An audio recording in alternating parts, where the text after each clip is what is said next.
The only thing that we are not smart enough to do is take care of our own bodies. We need men in government, not medical professionals, to do that.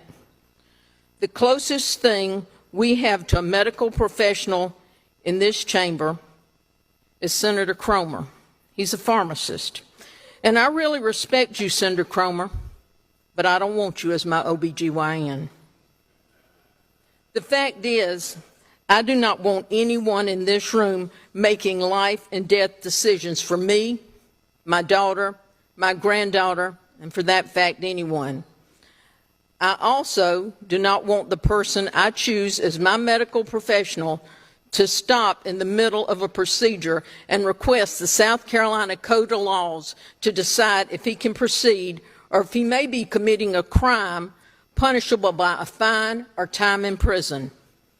Ladies and gentlemen, I don't want any 10-year-old who is raped by her 13-year-old brother, and yes, it happened right here in West Columbia, to be afraid because, first, no one taught her about sex because there's no sex education in elementary school. She didn't know she was pregnant until she was 6 months, and she was forced to have a baby at 10 years old. The chances of this young girl's reproductive system ever being normal and her having children with someone she really loves have greatly diminished, not to mention her psychological damage. But the South Carolina legislature, we know best. But you ask, why am I talking about this? Isn't she pro-life? Yes, I'm pro-life.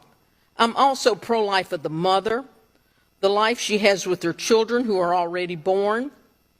I care about the children who are forced into adulthood that was made up by a legislature full of men so they can take a victory lap and feel good about it. You want children raising children who will most likely suffer domestic violence and live in poverty. But you don't care because you've done your job, and you will forget about them once they are born. You will fight my legislation on foster homes and adoption. You will not support legislation to stop sex trafficking and pornography.